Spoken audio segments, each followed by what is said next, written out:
Bueno, yo me junté con Jay hace unos años, diría una década, Más de una más década. de una década. Yo acababa de llegar a México y nos hicimos muy amigos y fui a su casa a componer, o no sé si compusimos, eh, si improvisamos eso, pero bueno, hicimos una canción que se llama Soy un guapo, Ok. con risas y muy divertido. Y Jay decía, ¿te imaginas si tenemos una banda que se llama The Guapos? Sí, estaría genial, estaría genial. Y siempre lo teníamos pendiente, a veces íbamos a estudios de grabación para grabar juntos y para probar la canción, hasta que llegamos un día donde pues rentamos un estudio en la Ciudad de México.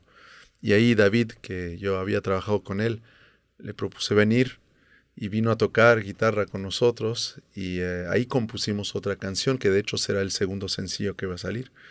Y, y bueno, Jay y Sí. yo pensamos que David era perfecto para la banda y yo también trabajé con Ley después y ahí estaba sentado en un restaurante de mariscos con Ley. Estábamos platicando. ¿En También con México? Ley tuvimos una conexión muy fuerte y muy bonita. Y, y bueno, dije, estoy armando una banda de rock and roll que se llama The Guapos. Y él estaba ahí con su sombrero mirándome. Y no dijo nada, ¿sabes? Como que estaba escuchándome. Y dije, pues estarías increíble como el baterista de Los Guapos. Y miró, dijo, yo quiero ser el baterista de Los Guapos, soy un guapo. O sea, no Sí. dijo soy un guapo, que soy un guapo, pero soy un guapo de la banda, ¿no?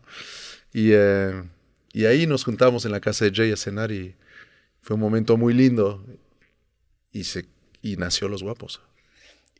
O sea, ahorita escuché por primera vez el disco porque ayer que fue la escucha del disco aquí en Monterrey me tuve que ir antes y la escuché haciendo ejercicio y salí de muy buen humor. O sea, es una banda que contagia felicidad, tiene esta parte humorística que se me hace increíble y aparte tiene esta combinación de rock, obviamente de los 50 de los 60 que hace como una esencia muy única que realmente es música que me puso buen humor. O sea, salí de hacer bici estática y me gustó mucho el proyecto.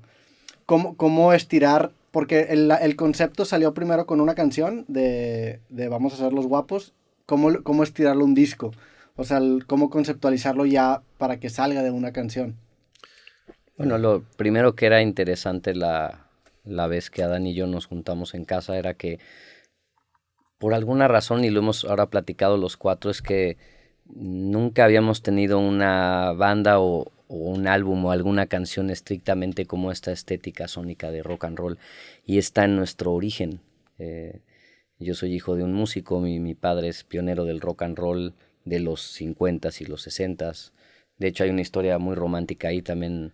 El padre de Adán y mi padre se conocieron ahí en los 70s y resulta 60s. 60s, Sí. finales de los 60s, resulta ser que hay una canción ahí que Alejandro hizo la letra y Javier la música, también con Abraham Laboriel, otro músico increíble. Estaba pasando una cosa muy interesante ahí y para nosotros era como buscar esa, bueno, de una manera inconsciente, no muy pensado, pero ese origen del rock and roll que en nosotros dejó un sello en el alma y nunca habíamos podido hacer absolutamente nada así estrictamente como con este sonido. Entonces no era tanto como pensar en la lírica, sino era un poco en el sonido, y recuerdo que había, creo que como 2 canciones más con este mismo espíritu, o sea, Ok. de ese sonido de rock and roll, sin saber a dónde nos podría llevar, pero nos sentíamos emocionados, ilusionados con eso que está en la sangre de nosotros. Crecimos con esa música, pero nunca la habíamos llevado en ninguno de nuestras bandas o proyectos solistas o todo, nadie lo había encarado de esa manera. Y el elemento lírico en dónde sale, o sea, cómo se conjuga, qué tanto es ficción, qué tanto es realidad, porque me dio este espíritu de este güey que es guapo y que dice, pues yo la neta también me gustaría sufrir, me gustaría batallar con ciertas cosas que a lo mejor la gente fea o la gente que no es tan agraciada batalla. ¿En dónde entra la parte tanto de realidad y qué tanto es este elemento ficticio y paródico? Es que de entrada parte desde que es una cuestión de actitud, es como te sientas. Sí. Tiene que ver con eso, o como también usarlo como eh, estos audífonos están guapos, ¿no? Como esta forma en que en el castellano en España se utiliza así también. No, pero bueno, es un... claramente no es o sea, no habla de nosotros.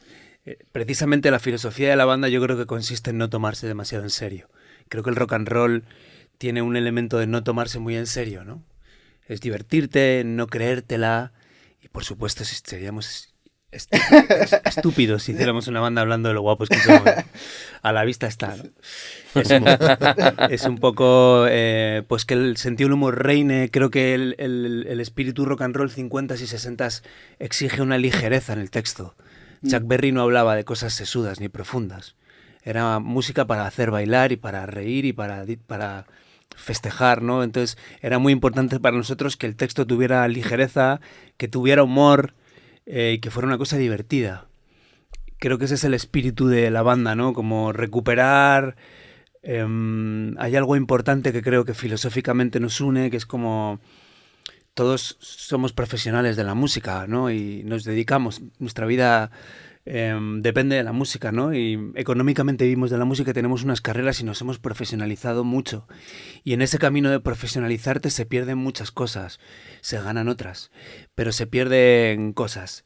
Entonces, volver a montar una banda de rock and roll con 4 amigos, meterte en un local a tocar rock and roll, conecta directamente con nuestro yo de 14 y 13 años, ¿no? Sí. Entonces es bonito pensar que cuando teníamos 13 o 14 años estábamos con nuestras banditas de rock and roll, pensar que después de profesionalizarnos y llegar a conseguir lo que soñábamos, que era vivir de la música, hemos vuelto a reencontrarnos con el espíritu adolescente de montar una banda de rock and roll sin la ambición de retorno, sin la ambición de conquista, más que la ambición de presente y tocar rock and roll, que es lo que nos hace felices, ¿no? El blues. Ayer en la escucha que tuvimos, descubrimos algo muy simbólico, que era que toda la gente que estaba escuchando, en algún momento estaban pues platicando y se sonaba el disco. Digo, a partir de la quinta, sexta canción se distrajo un poquito la gente con naturalidad, pero nosotros 4 estábamos cantando todo el álbum. Entonces sentimos que un poco refleja eso, que esta banda ayer se evidenció de que nos interesa mucho a nosotros y nos la pasamos muy bien. Entonces es muy divertida, ¿no? Yo creo que también lo de las letras viene del espíritu de las letras de los Teen Tops y del rock and roll, de las canciones que existían en los 50, 60, y porque la canción de Soy un guapo, que es el sencillo que ya existía. Entonces de ahí tiramos un poquito temáticamente, ¿no? Inicialmente queríamos hacer que todo el disco, componer las canciones todas con esa temática un poquito, pero empezaron a variar un poquito a partir de la quinta, sexta canción. Es que la intrusión de ponernos a componer los 4, sí, accidentalmente y afortunadamente genera un estilo. Empezamos a generar dentro del rock and roll, pues la cabeza de David, la cabeza de Jay, la cabeza de Adán, mi cabeza, empiezan a... compartimos las mismas referencias de rock and roll, pero en el momento que empezamos a componer juntos ya se empieza a deformar un poco ese rock and roll 50s y empieza a generar la semilla de un estilo que es nuestro estilo, que para bien o para mal tenemos un sonidito porque son 4 personalidades juntas. Nosotros teníamos como 6 o 7 canciones hechas y luego Leiva llegó como con 3 o 4 canciones compuestas él solo, el Cascarón, la mayoría del Cascarón desde Madrid, y entre todos empezamos a alterarlas y luego él hizo modificaciones en las que ya habíamos hecho antes nosotros para sentir que todos habíamos hecho compuesto todas, ¿no? Ok, para darle un poco más de homogeneidad. Exactamente, a todo el proyecto. Pero es verdad que la semilla del estilo parte de la canción Soy un guapo. Eso marca un sendero. Eso marca un sendero que luego hemos seguido. Sí, se me hace muy interesante el concepto de... Pues esto se cataloga como un supergrupo, ¿no? Porque los 4 dentro de sus propias carreras son compositores multiinstrumentalistas y tienen su propia carrera. Y conjugarse en un solo proyecto se me hace bien interesante porque creo yo que ustedes en sus proyectos independientes a lo mejor son la referencia, o muchas veces son la guía o la brújula del proyecto, y ahora están rodeados de otras 3 personas que también dentro de su misma trinchera ocupan un rol muy similar.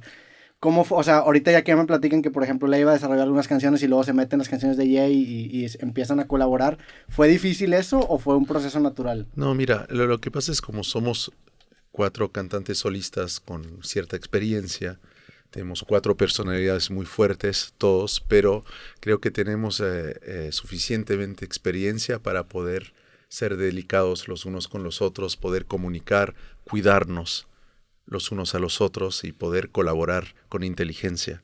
Entonces no fue difícil. De hecho hacíamos 2 canciones por día. Iba muy rápido porque son 4 mentes que están muy acostumbradas a hacer canciones. Entonces yo nunca había hecho tantas canciones de tan poco tiempo. Luego creo que la admiración está muy linkeada con el respeto, ¿no? Y una cosa diferente es que tú armes una banda con amigos que tocan y otra cosa es que armes una banda con gente a la que admiras, ¿no? Claro. Y yo creo que ahí tenemos bueno, pues nos admiramos. A mí me gustan los discos que hacen ellos, entonces a la hora de componer hay un respeto y una admiración que reina y eso hace que todo sea fácil, ¿no? También siento que nos da confianza el saber que ya estamos grandes, ¿no?